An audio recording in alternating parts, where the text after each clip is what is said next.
Doctor Yunus সরকার একটা চমৎকার উদ্যোগ নিয়েছে, যুগান্তকারী উদ্যোগ। কিন্তু এই উদ্যোগটার মূল লাভবান হচ্ছে জামাত শিবির। ৫৪ বছরের মধ্যে জামাত শিবিরের একটা পার্সপেক্টিভে শ্রেষ্ঠ অর্জন, আলহামদুলিল্লাহ বলা উচিত, সেলিব্রেট করা উচিত। জামাত শিবিরের জন্য এই উদ্যোগের তাৎপর্য যে কত গভীর, আসুন আমরা একটু বুঝিয়ে দিই। আপনার জামাত শিবিরের লোকজনকে আলোচনা শোনার ব্যবস্থা করুন শেয়ার করে। দর্শক, খবরটা হচ্ছে এরকম, গঠিত হচ্ছে জুলাই গণঅভ্যুত্থান অধিদপ্তর। ভাতার আওতায় আসছে গণঅভ্যুত্থানে নিহত পরিবার ও আহতরা। এর অর্থ বুঝেন? জুলাই গণঅভ্যুত্থান অধিদপ্তর, এর মানে ৭১-এর মুক্তিযুদ্ধ হালকা হয়ে যাচ্ছে। ওটা জাস্ট একটা ইভেন্ট। ৭১ ব্যবসা আর চলবে না। আগামী বাংলাদেশ চলবে জুলাইয়ের চেতনার উপর ভিত্তি করে, কোনো ব্যবসা না।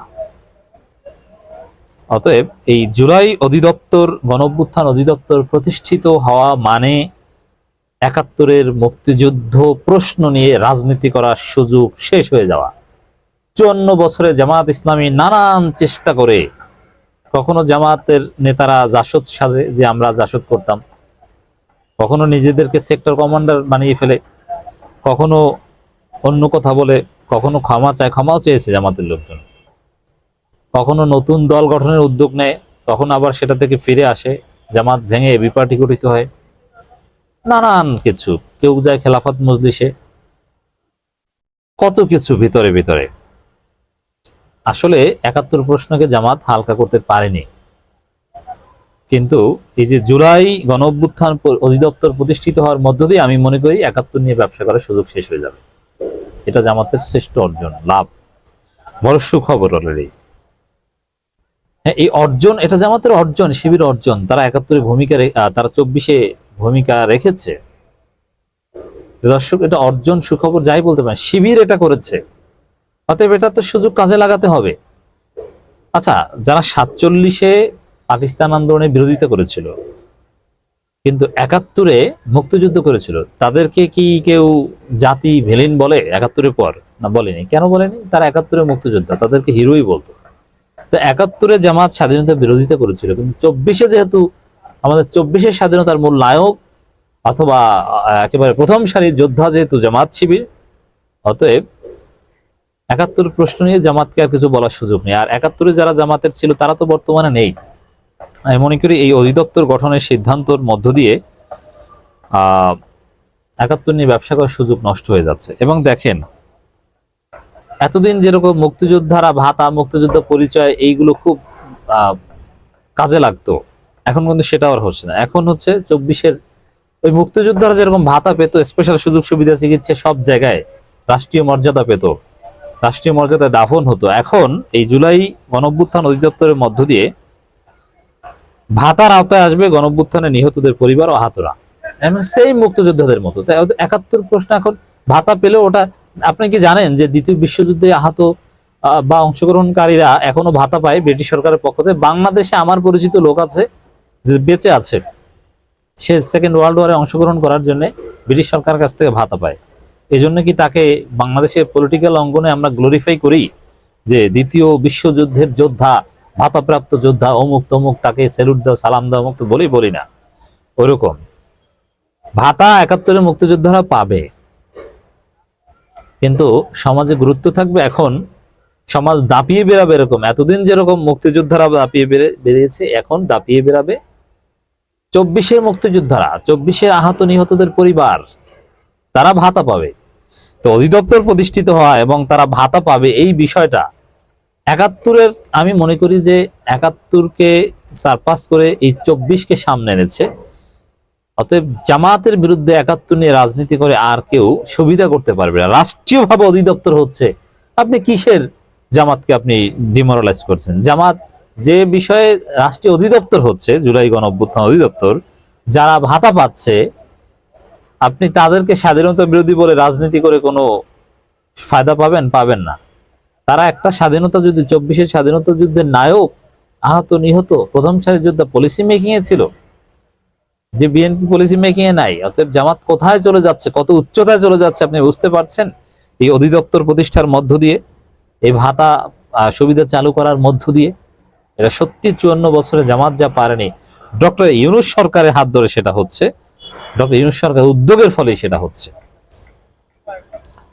মুক্তিযুদ্ধ বিষয়ক মন্ত্রণালয়ের অধীনে জুলাই আগস্ট গণঅভ্যুত্থানে নিহত আহতদের পুনর্বাসনে জুলাই গণঅভ্যুত্থান অধিদপ্তর গঠনের সিদ্ধান্ত নিয়েছে অন্তর্বর্তী সরকার। এটা আরো চমৎকার যে এটা মুক্তিযুদ্ধ বিষয়ক মন্ত্রণালয়ের অধীনে হচ্ছে।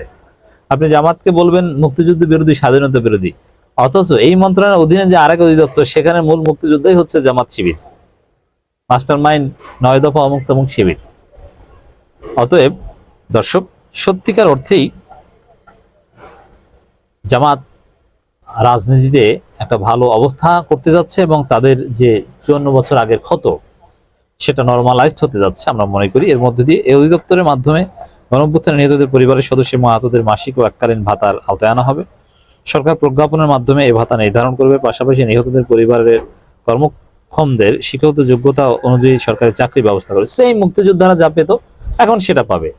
অতএব আপনি জামাতকে স্বাধীনতা বিরোধী বলতেই পারবেন না, কারণ তারা এই সর্বশেষ 24-এর মুক্তিযোদ্ধার যোদ্ধা এবং 71-এর পরে এটা ওই 47-এ কি করেছিল, এটা 71-এর পর যেরকম অতটা গুরুত্বের সাথে আলোচিত হতো না, ওইরকম 24-কে এরকম মুক্তিযুদ্ধের স্থান দেওয়া, মুক্তিযুদ্ধ মন্ত্রণালয়ের অধীনে অধিদপ্তর, ভাতা, চাকরি, কোটা এগুলো চালু করলে তখন 71-এর গুরুত্বই থাকবে না তরুণ প্রজন্মের কাছে, জাস্ট ইভেন্ট হিসাবে থাকবে। আর 71-এর গুরুত্ব ইভেন্ট হিসাবে থাকা উচিত, রাজনীতি করার কোনো সুযোগ থাকা উচিত না, কারণ 71-এর এটা একটা সেটেল ইস্যু, সমস্ত জাতি মেনে নিয়েছে। তবে এটা নিয়ে তো কোনো বিতর্ক থাকার প্রশ্নই আসে না।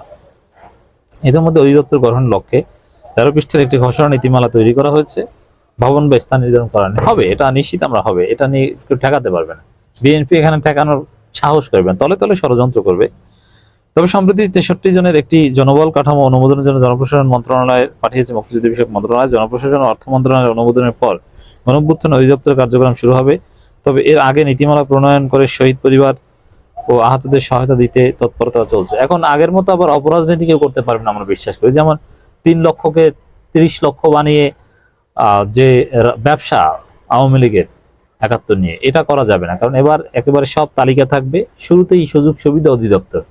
অতএব এই 2000-কে 20 লক্ষ বানাতে পারবে না, 2000 শহীদকে 20 লক্ষ শহীদ বানাতে কেউ পারবে না। এ প্রসঙ্গে মুক্তিযুদ্ধ বিষয়ক উপদেষ্টা ফারুকী আজম সাংবাদিকদের বলেন, সরকারের সিদ্ধান্ত অনুযায়ী অধিদপ্তর গঠনের প্রক্রিয়া চলছে। এ লক্ষ্যে মন্ত্রণালয়ের নীতিমালা তৈরি করেছে। চলতি মাসে নীতিমালা অনুমোদন হতে পারে। সরকার স্থান নির্বাচন করার পর সেখানে অধিদপ্তর কার্যক্রম শুরু হবে। অন্যদিকে জনবল কাঠামো নিয়ে মুক্তিযুদ্ধ বিষয়ক মন্ত্রণালয়ের সচিব ইশরাত চৌধুরী বলেন, অধিদপ্তর গঠনের লক্ষ্যে জনবল কাঠামো গত সপ্তাহে জনপ্রশাসন মন্ত্রণালয়ে পাঠানো হয়েছে। এর মানে এটা নিশ্চিত। এদিকে মন্ত্রণালয় সূত্রে জানা গেছে, খসড়ার নামকরণ করা হয়েছে 2024 সালে জুলাই আগস্ট আগে মাসে সংগঠিত ছাত্র জনতার অভ্যুত্থান শহীদ পরিবারের সদস্য আহতদের সহায়তা বা পুনর্বাসন লক্ষ্যে প্রণীত নীতিমালা। এটা এখন সংশ্লিষ্ট পর্যায়ে দেখাশোনা, মানে এটা নিশ্চিত হয়ে গিয়েছে, সেগুলি হবে। প্রেক্ষাপট তুলে ধরা হয়েছে, সুযোগ সুবিধা দেওয়া হবে। খসড়া অনুযায়ী 4 ক্যাটাগরিতে অভ্যুত্থান আর্থিক সহায়তা পাবে, একেবারে সেই মুক্তিযোদ্ধাদের মতো ক্যাটাগরি আছে। এর মধ্যে এ ক্যাটাগরি আজীবন, যাদের হাত পা বিহীন, দৃষ্টিহীন, সম্পূর্ণ মানসিক বিকারগ্রস্ত, কাজ করতে অক্ষম, এরকম নানান বি ক্যাটাগরি আছে, সি ক্যাটাগরি, ডি ক্যাটাগরি, একেবারে 71-এর মুক্তিযুদ্ধের মতো দর্শক। সংজ্ঞা নির্ধারণ, কমিটি গঠন, নানান বিষয়ে। আবার কেউ কেউ এতে আবার এই 71-এর যারা ভারতপন্থী মুক্তিযোদ্ধা তারা আবার এতে অসন্তুষ্ট, তাদের অসন্তুষ্টতে কিছু আসে যায় না, আপনারা এখন রিটায়ারমেন্টে যান।